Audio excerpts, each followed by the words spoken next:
Bonsoir Mouloud. Bonsoir Clément. De quoi vas-tu nous parler aujourd'hui ? On va parler d'homophobie dans les stades de football. C'est le grand débat en ce moment. La question, c'est faut-il interrompre les matchs en cas de cris ou de chants homophobes venus des tribunes ? Alors, Noël Le Graët, le président de la Fédération française de football, a pris position hier. Pour lui, il n'y a pas lieu d'interrompre les matchs en cas de cris homophobes. Il se trouve que le sujet est tellement important qu'il est remonté jusqu'à Emmanuel Macron, le président de la République. Alors, question, quelle est la position du président de la République ? Faut-il interrompre les matchs de football ? Je suis moi-même amateur de football, je ne suis pas non plus naïf et on sait ce qu'est un stade qui s'embrase et parfois les noms d'oiseaux pour dire le moins qui volent, donc je ne suis pas en train de dire que tout ça doit se terminer. Bon, la position d'Emmanuel Macron, elle semble claire. Il se positionne lui-même comme amateur de football. Il estime que tout ça fait partie d'une sorte de folklore au fond. Donc, si on le comprend bien, il n'y a pas lieu d'interrompre les matchs de foot. Oui, mais est-ce que c'est si simple ?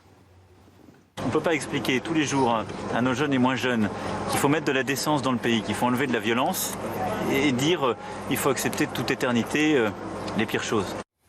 Donc là, tout d'un coup, on dit autre chose. Emmanuel Macron nous explique qu'on ne peut pas tout accepter dans un stade de football. Donc si je suis bien Emmanuel Macron, il faut interrompre les matchs de foot. Bon, on sent bien qu'on a besoin d'une conclusion. Alors, quelle est la conclusion d'Emmanuel Macron ?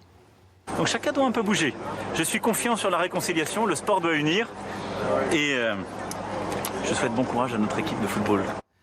Voilà, donc la conclusion d'Emmanuel Macron, c'est qu'il souhaite bon courage à l'équipe de football, ce qui est très aimable, c'est très gentil, mais ça n'a absolument rien à voir avec la question posée. Bon, ce qu'on se rend compte, c'est que là, en l'espace d'une minute, Emmanuel Macron a littéralement dit tout et son contraire. Il faut interrompre les matchs de football, il ne faut pas les interrompre. Alors là, ça se voit, parce qu'on zoome dessus avec un effet de montage. Mais le fait est que la phrase dans son ensemble, quand on la prend, ça passe remarquablement bien. On ne voit pas passer tout cela. Et donc la vraie question, c'est comment ça se fait ? Pourquoi ça marche ? Eh bien, ça marche parce que Emmanuel Macron utilise un des biais fondamentaux de l'esprit humain, qui est documenté par la psychologie cognitive et sociale. C'est ce qu'on appelle le biais d'engagement.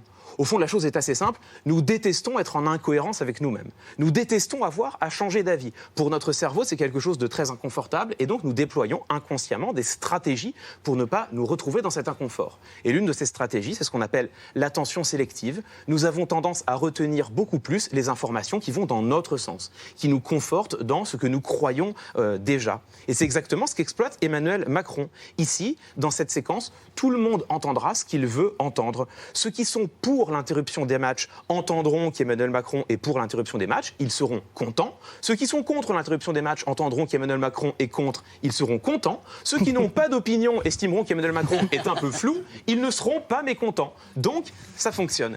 Maintenant, la dernière question, c'est pourquoi Emmanuel Macron fait ça ? Mais en fait, pour une raison simple, c'est qu'on voit bien qu'au sein du gouvernement, il y a un débat, que le débat n'est pas tranché. Sauf que Emmanuel Macron, on lui pose la question, il est bien forcé de répondre quelque chose, il exploite donc l'attention sélective. Ce qui est intéressant, c'est qu'il y avait une autre réponse possible, une phrase taboue en politique.